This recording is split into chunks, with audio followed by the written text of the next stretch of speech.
welcome to this session, Rethinking the Economics of Climate Change 5 times faster, Rethinking Economics International, and Economists for Future, in conversation with the author Simon Sharpe, who's been a long-time friend and ally of Rethinking Economics, predominantly in the UK. And we're really excited to get our hands on this book, read this book, and also start discussing this book. Because I was about to say it comes at a timely point. Timely maybe sounds too positive. You know, we've heard the news this week of the release of the IPCC synthesis report, which makes clear we maybe have the resources and the knowledge, or maybe Simon's going to talk and dispute that a little bit. We have lots of the things in place to tackle the devastating impacts of climate change and dangerous climate change. But we maybe lack the political will or the correct thinking, correct application of policy in order to make that change. So yeah, we're really excited to welcome this really timely book on the topic. Simon Sharpe is Director of Economics for the UNFCCC Climate Champions and is a Senior Fellow at the World Resources Institute, and in the past was the Deputy Director of the UK government's COP26 unit. So it's kind of been on the front line on a number of different fronts, be it international organizations, national governments, kind of seeing the role that diplomacy, economics, scientific thinking is playing, or as we'll see, maybe being ineffectively applied on this question of how we arrest the increasing temperatures and inhospitability of the planet that we live on.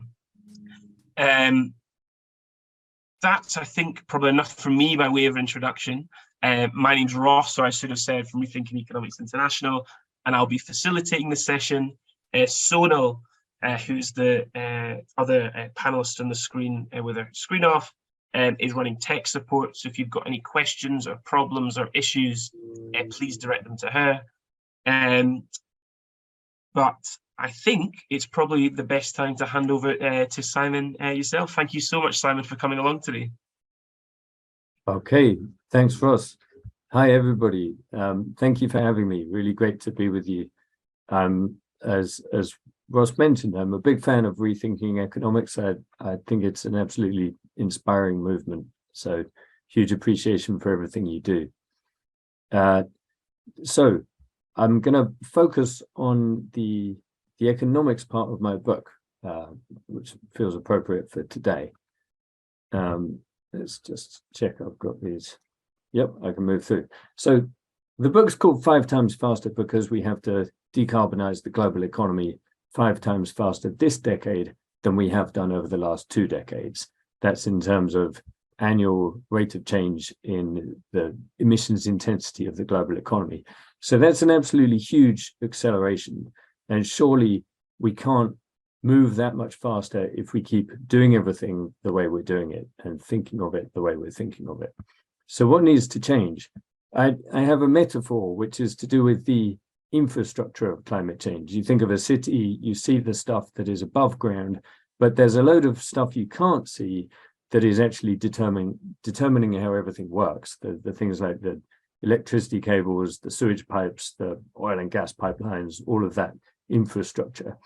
And what I'm saying is it's a bit similar with climate change. It's not just the visible infrastructure that we've got to change, the coal plants and, you know, the gas boilers and the petrol cars and all of that stuff. It's also the invisible infrastructure of ideas and institutions. That also needs changing if we're going to move 5 times faster. And in economics, the starting point for all of this is the idea of equilibrium. And I was actually at a discussion last week at the Bank of England with Alan Kerman, who used to be one of the world's most famous general equilibrium theorists, no longer that because he moved away from that idea, and also Joe Stiglitz, who's another Nobel Prize winning economist. And the two of them actually agreed that the the main thing wrong with economics today is that it's got too stuck on the idea of equilibrium, a situation in which nobody has any immediate reason to change their actions so that the status quo can continue, at least temporarily. Now, what I want to contrast that with is the situation facing us in relation to climate change and what we have to do about it. This is what the IPCC says, that meeting climate goals requires rapid and far-reaching system transitions, unprecedented in terms of scale. So what does a system transition mean? How does that compare to that definition of equilibrium? Well, you could call it a situation in which many actors have many reasons to change their actions so that the status quo is replaced with something completely different. In other words, it couldn't be further away from the idea of equilibrium. It's a completely different context. So this change of that fundamental assumption really changes everything. It changes, what do we think the economy is like? Do we think it's like a machine which is static, predictable, and either functions or fails? That's very consistent with thinking of the economy in equilibrium. Or do we think of it more like an ecosystem, which is constantly evolving, uncertain, and for practical purposes, unlimited in its future possibilities? And it really can't function or fail. That's a sort of meaningless concept in relation to an ecosystem. Now, I'd argue that the ecosystem view is more appropriate in most cases for thinking about the economy, but definitely in a case where what we're trying to bring about is huge structural change, system transitions, and innovation over time. It also affects this question of what it is we think we're trying to do. Now, if we think the economy is fixed and static, then there's only really one challenge for economics, which is the allocation of those existing resources. But if we think it's changing over time, then allocation of existing resources is only one problem. A different kind of problem is, how do you create resources in the first place? And how do you change the structure of the economy over time to move in the direction you want to move? And, you know, Brian Arthur, who's a great complexity economist, has said that these two ways of thinking about economics go right back to the very beginning, when Xenophon, the Greek philosopher, wrote his book that gave the name to the field of economics. He talked about these two problems, and many economists have done since. But for the last 150 years or so, the mainstream of the discipline has got a bit stuck on the problem of allocation, primarily because it wanted to solve equations, and to do that, it had to assume equilibrium, and that implies a fixed, static, predictable economy.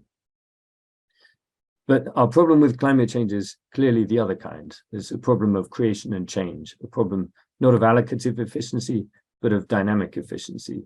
How do we change things quickly and effectively in the direction that we want to go? Now, that difference has implications for what I would say are the three main levers of policy. You can think of most policy as falling into one of these categories. It's either spending money, investment, taking money away, tax, or changing the rules of the game, regulation. And strategy is a combination of all of these things, and a question of what direction you're trying to go. So I'll briefly go through implications in each of those areas. First of all, investment, and another way of describing that, or a subset of investment, is subsidy. Now, typically, economists have said that subsidizing clean technologies is inefficient, and a much better thing to do would be simply to price carbon. But look at what's actually happened. This on the right, this is a quote from Stefan Hallegatt, who's a senior economist at the World Bank, and his colleague Julie Rosenberg. And they've said that today renewable energy is cheaper than coal in many places in the world. Car manufacturers working on electric cars, cities switching to electric buses. All of this was achieved with policies focused on new investments, not with carbon taxes. And look at what has been achieved. Actually, much more than people expected. Back in 2005, governments and the IEA and other analysts, they were all predicting that solar photovoltaics would be deployed at about a level of 50 gigawatts globally by 2020. And look at what actually happened. we have more than 700 gigawatts by that time. So more by an order of magnitude. Now, why did that happen? How did we do so much better than we expected through a different policy from the one that was expected? But I think it has everything to do with feedbacks. When you invest in new technologies, you directly strengthen the reinforcing feedbacks, the ones that give you increasing returns to scale. Learning by doing. The more we make something, the better we get at making it, the more it improves. Economies of scale, the more we produce, the more the costs come down. Complementary technologies means the more a particular core technology is used, then the more other technologies emerge that make it more useful. And then you've got this larger feedback between increasing investment, increasing innovation, and increasing demand, which then increases investment again. These are all the things you get when you invest directly in the new technology or the new system. When all you do is put a small price, a tax on the old system, the incumbent, which is already very powerful and taking up most of the market, all you do is nudge that incumbent system to operate slightly more efficiently. You don't bring about system change. You're highly unlikely to. So in fact, that's a dynamically inefficient way to approach this problem. And if you look back at the history of technology transitions, something Frank Heels is known for writing about, then you find that, of course, all of them happened by people investing and innovating in the new system. None of them happened because people just put a bit of pressure on the old system. And you think about the transition from horses to cars, it happened because people invested in cars, in engines, in factories. They built the motorways, they wrote the highway code, they did all of these things. It didn't happen just because they put a tax on horse shit, even though horse shit was actually quite a big problem in many cities back at the beginning. So secondly, regulation. Now, regulation probably has an even worse name than subsidy. It's often talked about with nasty adjectives like burdensome and inefficient. I think that's unfair because regulation is really just the rules of the game, and it matters a lot. You think about the traffic system, we have regulations that say you should drive on the left if you're in the UK. Some other countries it's drive on the right, but we all agree that's a helpful regulation. It doesn't make the traffic system less efficient. It makes it much more efficient than it would be if we left everybody to decide which side of the road they were going to drive on for themselves. But let's think about it in terms of innovation. This is a study done by Stephen Chu and colleagues. Stephen Chu was Energy Secretary to Barack Obama, and before that he was a Nobel Prize-winning physicist. He wrote something like 500 papers on physics, and this was the first one he wrote on economics. And the reason he did it was he wanted to put high efficiency standards on appliances in America. And he thought that was a good thing to do, not only for reducing emissions, but also for giving people better appliances. But the economists in his department kept doing these impact assessments that said it would raise costs. And he just didn't think that was true. And so he did this study and looked at what actually happened over time when tough efficiency standards were introduced. And he found it didn't raise costs, it did the opposite. It actually accelerated cost decreases, which was obviously a very helpful thing. Now, why did that happen? And as he said, that was the opposite of what economics traditionally expects. Well, I think of it this way, that you can think of the investment or the flow of finance in a sector like a river. And if there are no constraints, it's a broad river, is moving slowly. The finance is slowly moving from the consumers through the producers to the shareholders, the owners of capital. And it's not really being disturbed along the way. It doesn't have to do very much along the way. What regulation can do is change the flow of that finance, direct it into a narrower channel where it's forced to move a lot faster. In other words, you say you can't just do whatever you want in this sector. In fact, we're going to force the finance flow to move through a new kind of product. We're saying only a product that meets this standard is now allowed to be sold. So that concentrates the energy. It means the manufacturers can't just milk their current position and focus all their resources on exploitation. They have to shift resources to exploration instead, to develop something new. So you can think of that as the water wheel in the fast-moving channel. Nobody puts the water wheel in the big, broad river. Another way of explaining that is in evolutionary terms. If we think of the economy as an ecosystem, it makes sense that it follows the rules of evolution. And the rate of evolution is faster if the population is relatively unfit for its environment. What you do when you change the regulations and you demand higher standards is you're saying to the current population of businesses and products, you're not very fit for the current environment. We've just made you less fit. And if you want to be successful, you will have to evolve faster. And that gets this shift of resources from exploitation to exploration, and you get faster innovation. Thirdly, let's talk about tax. And in many ways, you could say this has been the thing that economists have focused on most in relation to climate change, because they've advocated a carbon price as the most efficient means of decarbonization. I've already said that actually that's not as good as targeted investment in the new systems. But what about if you are using tax? How can you use it in a powerful and effective way? Well, the traditional advice is that you should levy a tax that's equal to the social cost of carbon. In other words, the price of the damage done in climate change terms by a ton of carbon emissions. And you know, some attempts have been made to estimate that very precisely. On the left, this is from a document 10 years ago now from the US White House Council of Economic Advisors, saying that they'd made some technical corrections and rigorous evaluation of costs and benefits, and that had moved their central estimate of the value of the social cost of carbon from $36 a ton to $37 a ton. Apparently very precise. But at the same time, what were the scientists saying? The scientists were actually saying, without a parameter that essentially represents willingness to pay to avoid human extinction, then social cost of carbon estimates incorporating risk aversion can be unboundedly high. In other words, the social cost of carbon is somewhere between 0 and infinity.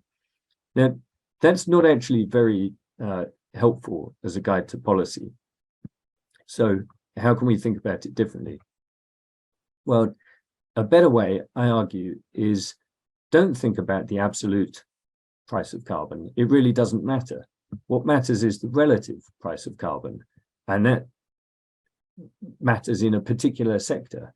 How does the clean technology compare to the fossil technology, or even one clean technology to another, or one fossil to another?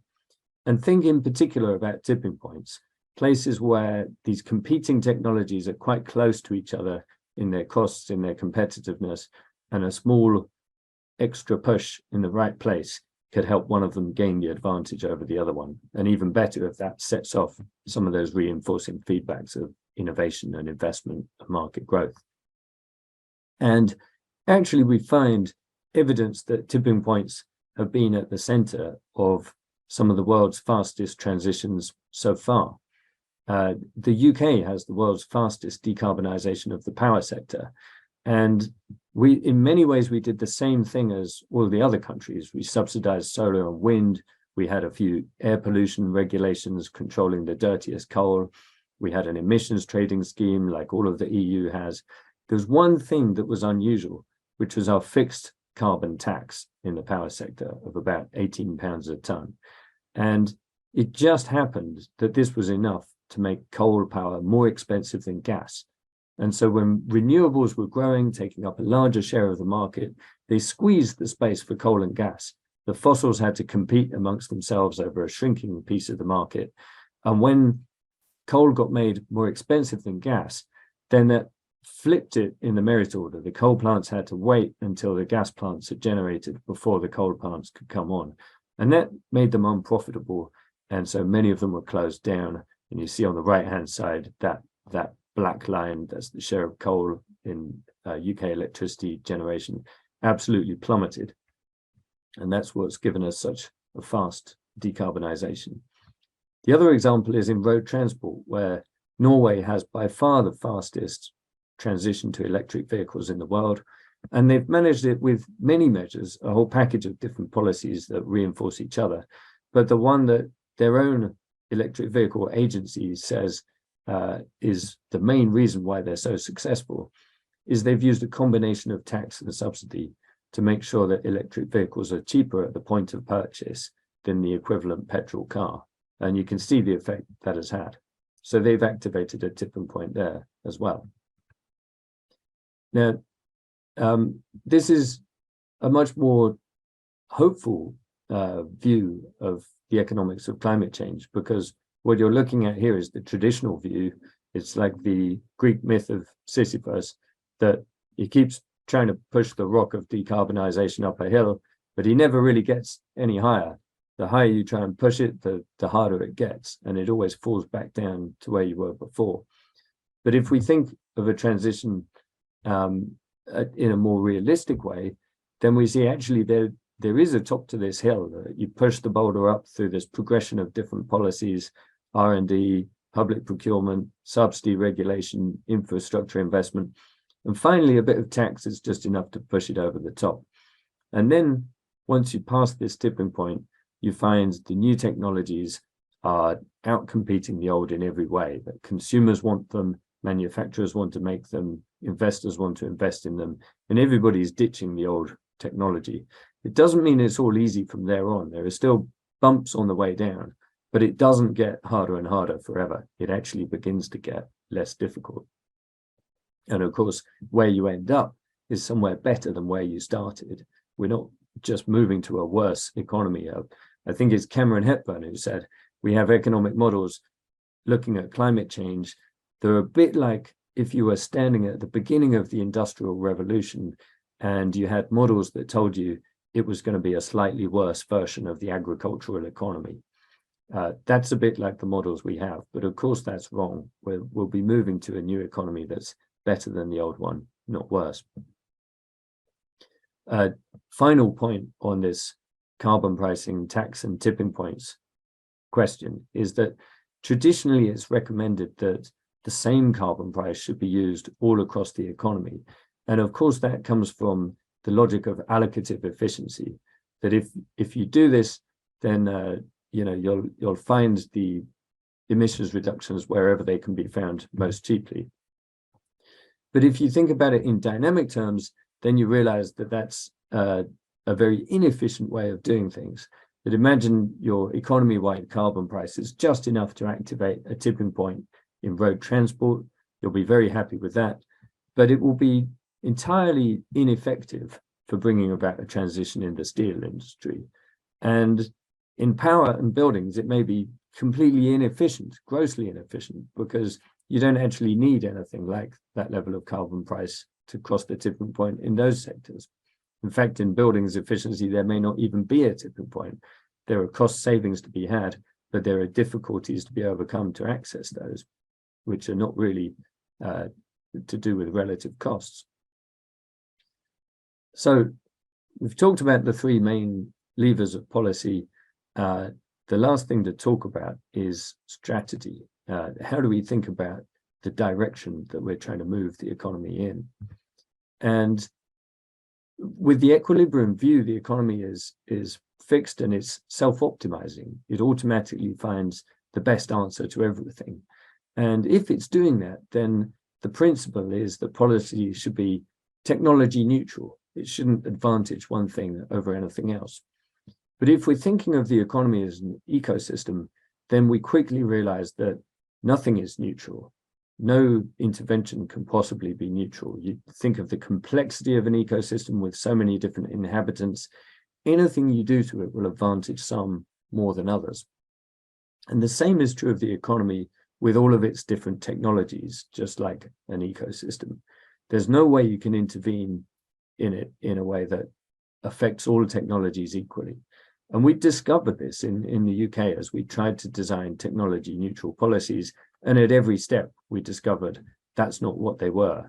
they were advantaging some things over another. And my pictures here are recalling a point where we realized that the way we'd set up the market structure and the competitive subsidy was quite likely to end up with billions of pounds going towards biomass. That's wood that's been come from trees chopped down in North America, shipped across the Atlantic Ocean in dirty fossil fuel burning boats, brought by truck or train to a power station, and then burned, a load of wood chips. And that could be gaining the government public investment instead of offshore wind, which is a much cleaner and higher technology form of producing power. And we realized that that doesn't look good. That's probably not the direction we want to go. Burning wood doesn't feel like the forefront of technology in the 21st century that's going to create jobs and put us in a competitive position in the future clean economy. And so we realized actually this neutrality approach has led to us choosing by accident something that we don't want, and we need to nudge it in the right direction. And going for offshore wind has turned out to be a huge success. Cost came down 70% over the course of a decade, and it's now much cheaper than gas power. So the point here is that if you don't choose deliberately and consciously, you will end up choosing accidentally. And typically that will mean favoring whatever is the incumbent or the more mature of the available technologies. Now that matters even more than its effect at a moment in time, because the economy is a complex system. It's path dependent. Just like this graph is of the weather, of a small difference at a moment in time leads to a much larger difference over the course of time. And the economy is the same. That's why our choices now really matter. And one way I think of this is, imagine you're trying to cross the mountain range of decarbonization. If you choose the first easiest next step, that might seem like the logical thing to do. And that's the logic that guides all of these emissions trading schemes. Find the least cost means of reducing emissions at this particular moment in time. But there's no reason to think that that is the easiest path through the mountains or the least cost way of achieving a system transition over the course of time. It may be the exact opposite. And not only that, but whatever you do now will lead you to a different place, a different set of technologies and a different shape of the economy in future. So you can't eliminate that uncertainty, but you do have to think very hard about your desired direction. And of course, optimization over time is impossible, not just because of the uncertainty, but because the future range of possibilities doesn't exist yet. The future economy is still to be created. There's no optimal path because the path is made by walking. So I'm going to stop there so that we have plenty of time for discussion. But if you'd like to find any of the sources underlying the book or the book itself, see other events on taking other angles on this, all of it's on the book's own website, 5timesfaster.org. Thank you. Wonderful. Thank you so much, Simon, for that. Yeah, so we're going to now move on to a bit of discussion. And I see some people have been using the Q&A section of Zoom, which is great. I'd really encourage you to keep on doing that. And we're going to take a selection of those in just a second. But I'm going to use facilitator's prerogative and start open the questions. And maybe ask, when reading the book, one of the things that came across for me was how you argue that climate change cannot be addressed in isolation from other global challenges: poverty, inequality, biodiversity loss. And I was wondering, I guess, as a community of economists or people that work in the field of economics, what does that branching out look like, and how can we go about that? Well, that's an interesting way of looking at it. I think I might describe my take slightly differently, which is that often when people talk about taking a systems approach to something, then they assume that means imagining a system extremely wide with all possible connections and thinking about all of them at once. But actually, if you try and do that, then it leads to paralysis. You no longer have any grip on the situation because it's so broad and so complicated. And so I think one important part of systems thinking is deciding what your system boundary is, your problem of concern. And so when you have these huge problems, it's really useful to break them down. And a lot of what I'm arguing for in terms of climate change is thinking much more in terms of the individual sectors, that we spend too long talking about it in economy-wide terms, economy-wide emissions targets over decades and decades. And instead, we should think, what is the natural boundary for a system transition?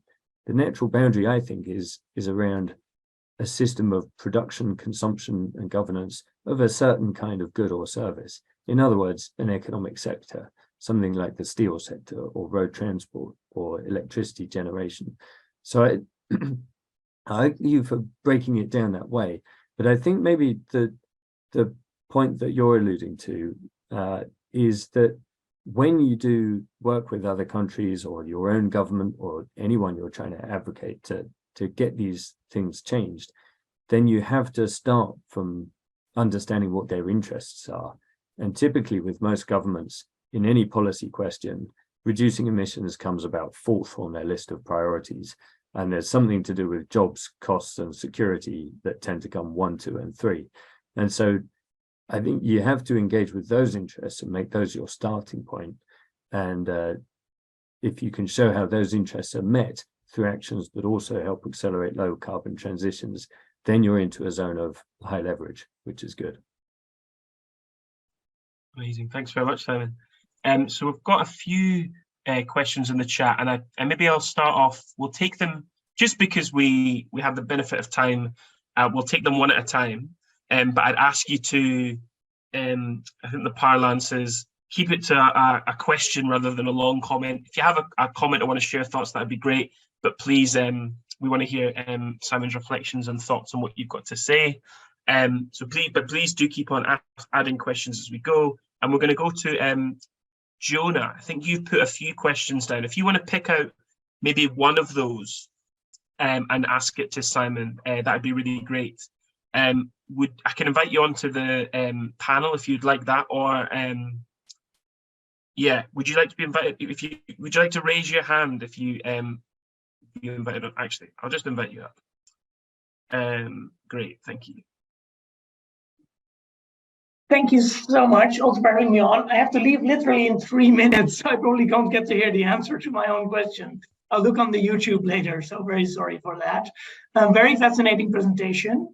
What I worry about a little bit is that the non-neutral approach that you're proposing is actually more vulnerable to capture by, say, specific interests, powerful businesses, and these kind of aspects, compared to a carbon price that would be sort of a more traditional proposal, which is neutral, and you advocate against that. And you show evidence of these subsidies and these non-neutral approaches working, but in my view, isn't that just that we didn't put a high enough price on carbon, so we needed these? While if we had a good price on carbon, this would be a more effective way to get change. Thanks, Jonah. I think I'll address the second part of that first. So first of all, why would we think that a carbon price is the most effective way to bring about change? We think that, or many people think that, because of a theoretical argument that starts from equilibrium, starts from the idea that the economy is a self-optimizing system, and that if there's a market failure, you can put a price on something that corrects that market failure and returns it to a state of optimal allocation of economic resources.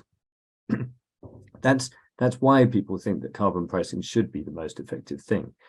There's no evidence for it at all. There's no empirical evidence that suggests it actually is. My I think it's really important to go back to the starting point and say, well, is that theoretical argument in any way plausible? And I've argued, no, it isn't, not at all. It's the wrong way of thinking about the problem. We're not in an equilibrium system. We're not in a self-optimizing system. The problem is not one of allocative efficiency. And so there's no reason, actually, for us to think that carbon pricing should be the most effective. So that's quite a theoretical argument, but I think an important one, because we have to think about where's the burden of proof here? Is the burden of proof on those who argue it is the most efficient policy or the ones who argue it isn't? A much simpler way of looking at it is just, let's assume that all you want to do is make the clean technology cheaper than the fossil fuel technology. Imagine the clean technology takes up 5% of the market. You can either subsidize that 5%, or you can tax the other 95%. And you're trying to bring about the same difference in relative costs. So you can expend much fewer resources, you transfer much fewer resources in the economy if you're subsidizing the 5% compared to taxing the 95%. So I'd argue that that subsidy on the 5% is much more efficient, even before you start talking about all the feedbacks. And actually the feedbacks are the most important thing. Feedbacks are what bring about change in complex systems. And if you want to bring about a technology transition, you should really focus on creating the reinforcing feedbacks that help the growth of the new system that you want to bring into being. So, but I think that the theory, the empirical evidence, and the dynamic models all support the idea that actually carbon pricing is a relatively inefficient approach to solving this problem. On the question about capture by vested interests, I think the starting point here is whatever policy approach you want to take, there will be vested interests lobbying very hard for it. And as I said, a technology neutral approach, one you think is neutral, is not really neutral. Implementing a carbon price early in a transition is likely to be ineffective. And so what it's doing in terms of technology preference is giving an advantage to the incumbent technologies. And you will see them lobby for that. You will see oil and gas firms lobby for a carbon price because they know that's not a technology neutral policy. That's a policy that advantages coal and gas if it's in a situation where it's early in the transition and that's not going to alter the relative competitiveness of different technologies. So the core to my argument is that technology neutrality is impossible. Whatever you do, you will be lobbied by special interests. It's better to think clearly about your options and to understand how what you're doing affects different technologies than to be mistaken in the belief that you can somehow be neutral. I think Joanna, we missed the end, but I'm sure she'll catch up on the YouTube. I'll next up invite Rob. If you want to come up on the stage, Rob, feel free to speak it, or I can read it out, whatever feels best for you. Yeah. Oops, sorry, I've raised my own hand. It's Rob. I've allowed you to speak, Rob, if you'd like to ask your question. Yeah, hello, Simon. What I was asking is you mentioned the word better economy. Does that mean an economy that would use more energy, more resources? And we know that from the IPCC reports that things like protecting and maintaining our current habitats is one of the best ways of dealing with climate change. Yeah. Hi, Rob. Thanks. You're right. I used a few sort of undefined words, which was mainly because I was trying to get through this quickly and make sure we had time for discussion. I suppose, well, let's just talk about the power sector and compare the new technologies to the old ones. And so we're comparing solar and wind primarily to coal and gas. You could say they're better the new ones are better in the sense that they're already cheaper in most places in the world and becoming more so. So it's very likely that in future we'll have cheaper electricity than in the past. Second way they're better is in terms of air pollution. The solar and wind don't cause local air pollution, whereas coal and gas do. And a third way you can say they're better, of course, is in relation to emissions. Of course, that doesn't necessarily mean these new technologies don't create problems of their own. Perhaps they do. Perhaps they, their extraction causes problems.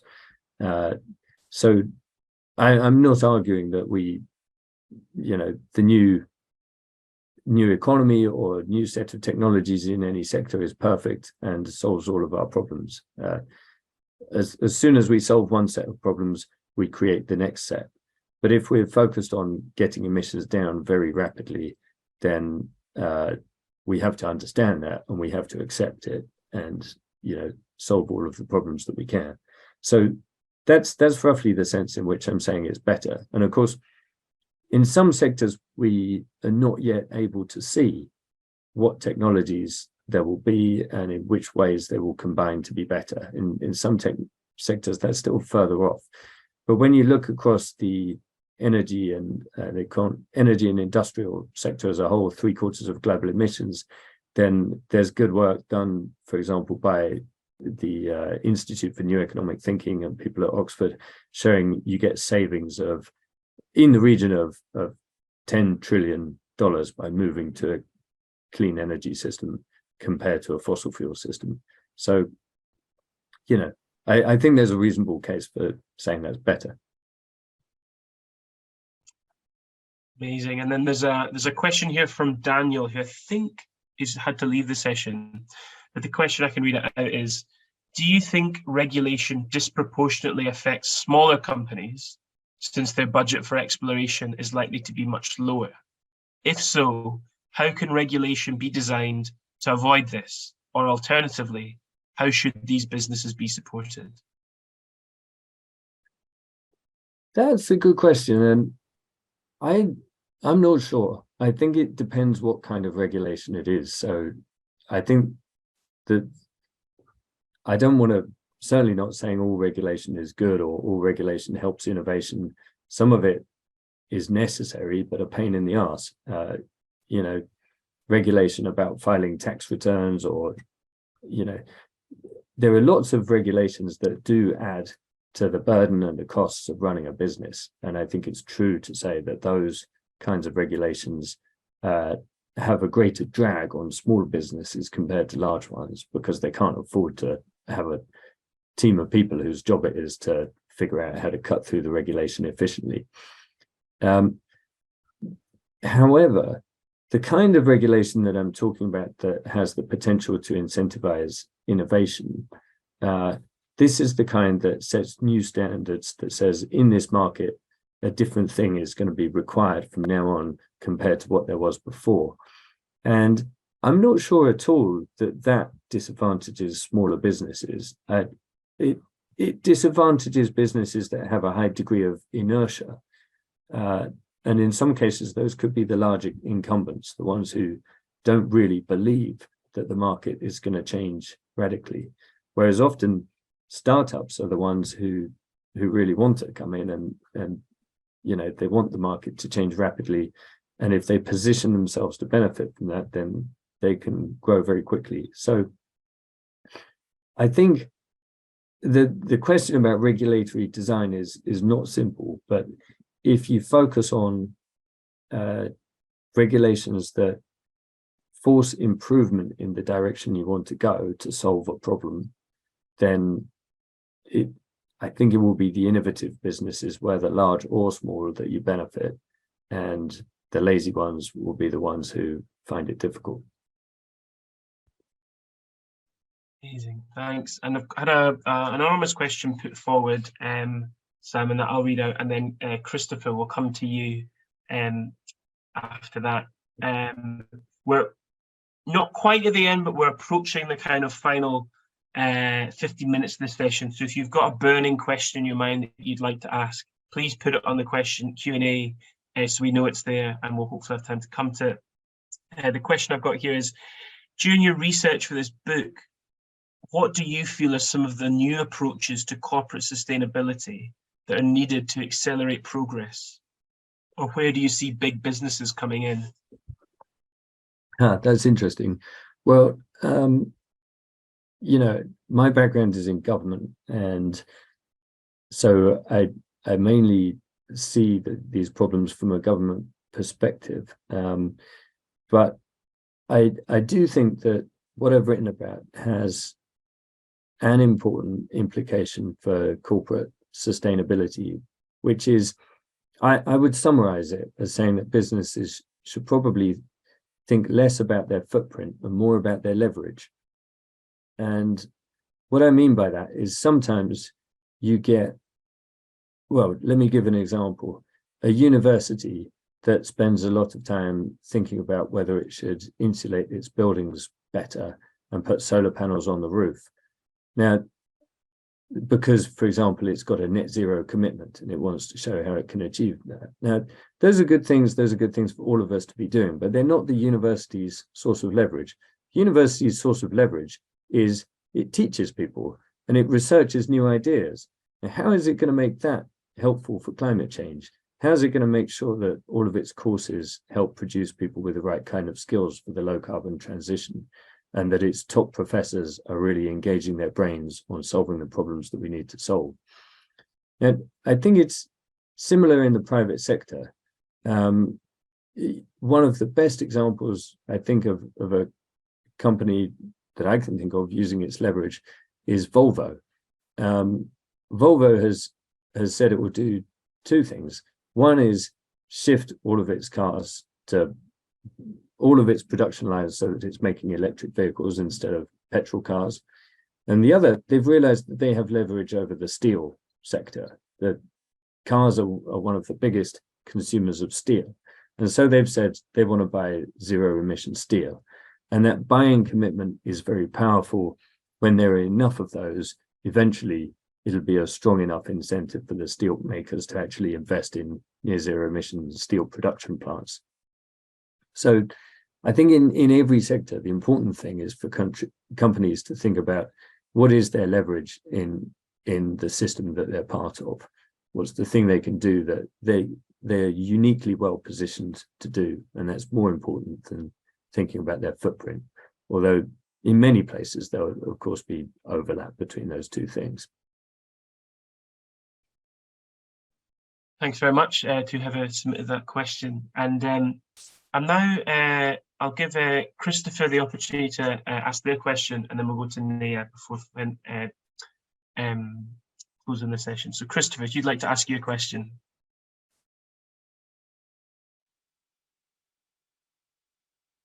Hey Simon, that's a great talk, thank you. Yeah, I'm sure people in this event would agree that like solving or slowing the climate crisis is probably like the most pressing issue facing us today. But I guess that if it's solved correctly and in a just way, you can tackle a lot of other issues that exist in the world alongside it. From your book, it's clear you have a lot of contact with government and the kind of people who are responsible for solving or tackling these kind of collective issues.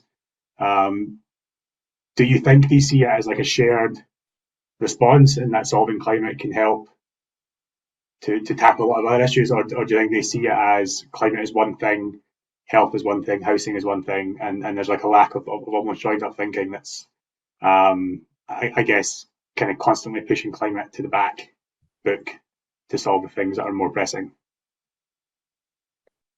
Yeah, thanks, Christopher. I think in many cases, there's a recognition that the actions to address climate change can help address other problems too.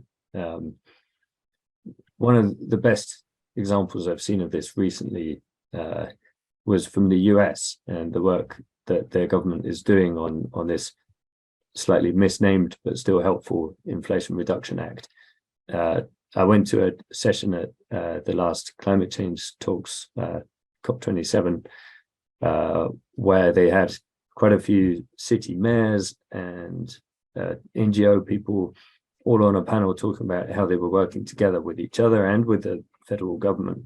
And I got the sense they've thought really quite deeply about how to integrate some of the measures to grow the markets for clean technologies with social policy.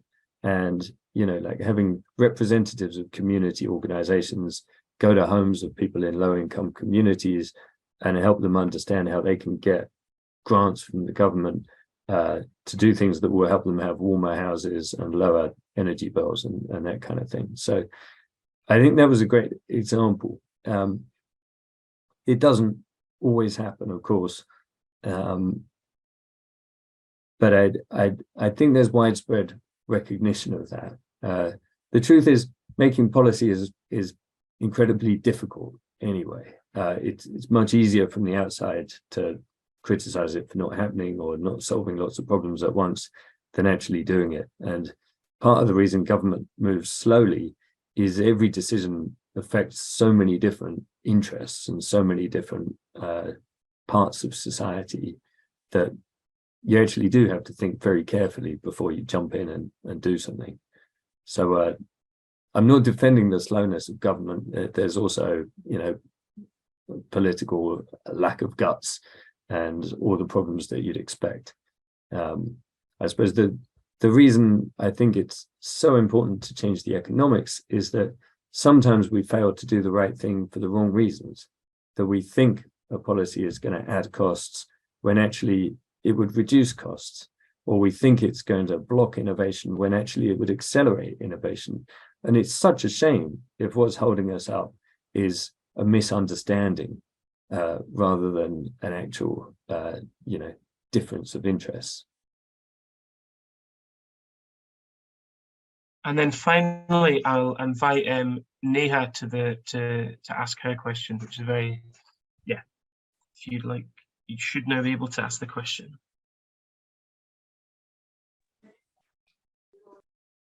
Hi, am I audible? Yes. Okay, hello everyone. So my question is, for developing economies who contribute very less as compared to the developed countries, yet they are more vulnerable to climate change. Hence, what kind of extra help is currently being provided to them, and what should be the future incentives that should be put forward? Yeah, thanks, Neha. So I think what's the best way of coming at this? I think the ethical position or the ethical problem is widely recognized, that the countries that have done least to cause this problem are the ones that are being hit by it the hardest. And I think all of us in this movement would agree with each other that the level of assistance internationally from the countries that have done the most to create the problem to those who are suffering most from it is deeply inadequate. So I think we'd all agree on that. I don't know how you can change that situation. I think it's extremely difficult to. The political realities are that it's difficult in any country to make a case, no matter how well ethically justified, for giving resources to another country. You see that here in the UK, where we used to be one of the only developed countries that had kept its promise to give 0.7% of gross national income to international development assistance. And then very sadly, we climbed down from that and reduced it. You see the same thing in China, where people don't, outside China, nobody really understands that there is this debate, but many people in China think that their country is giving away too much money to other countries. And I think it's politically difficult like that in every country. So that's a very unsatisfying situation. But one thing I do want to say that I think is, you know, a more hopeful way of thinking about it is that once you conceive of low carbon transitions, not as marginal abatement, not as something that automatically has costs, but as a transition from one set of technologies to another, and very likely to a new set that is better, then it becomes an issue of shared opportunity rather than burden sharing. And when I speak to people who are involved in the climate vulnerables group of countries that are being hit hardest, they tell me that their countries are strongly interested in the economic opportunities of the transition, and they, of course, they want international assistance, but they don't just want that. They also want to innovate and be competitive, and they want to, you know, be seen that way. So I think for any country there's a lot that can be done, despite the unsatisfactory overall situation. And I think there's some really interesting work being done on this by academics like Keston Perry, who's based in the States, about this question of reparations. But yeah, the difficulties are very apparent. One final question I've got, Simon, which is for people that have come to this session and have enjoyed the talk and would like to learn more about how to find your book, when is it kind of ready to go on sale and to be published? When is it being published? Sure, thanks, Ross. It's already available for pre-order, and in fact, well, no longer pre-order. I've been told by friends that their copies have turned up at their houses, so it's there now, Amazon and everywhere else. And so please, if you like the sound of it, please get yourself one. And really the point is to spread the ideas. So if you can share, the website is where I put a lot of resources that have inspired the book, things that I've found helpful from other people. So if any of those are helpful for you, or if the book itself is helpful, then please, spread the ideas. Thanks. Wonderful. And thank you so much for coming to the session today. My final shout out is if you agree with us and agree with Simon, there's a chronic lack of debate of engagement in planet emergency from the economics profession, whether that be teaching, research, public policy, and we want to change that and kind of respond to the magnitude of the problem we face. Please reach out to Economists for Future, who are doing a number of reciting research and campaigning projects under the umbrella of Rethinking Economics that we'd love you to get involved in, and will hopefully work to make the shift to a decarbon future 5 times faster, the speed at which we need it, as Simon has talked about. Thank you very much for coming today. If you know anybody that would have come this morning but couldn't, we're actually going to be doing this session again at 5 p.m. UTC to accommodate for people that can only make it then, but also for our colleagues and members of the network based in Latin America, principally, and America. But otherwise, wish you a very good day, and thank you for coming along to this session.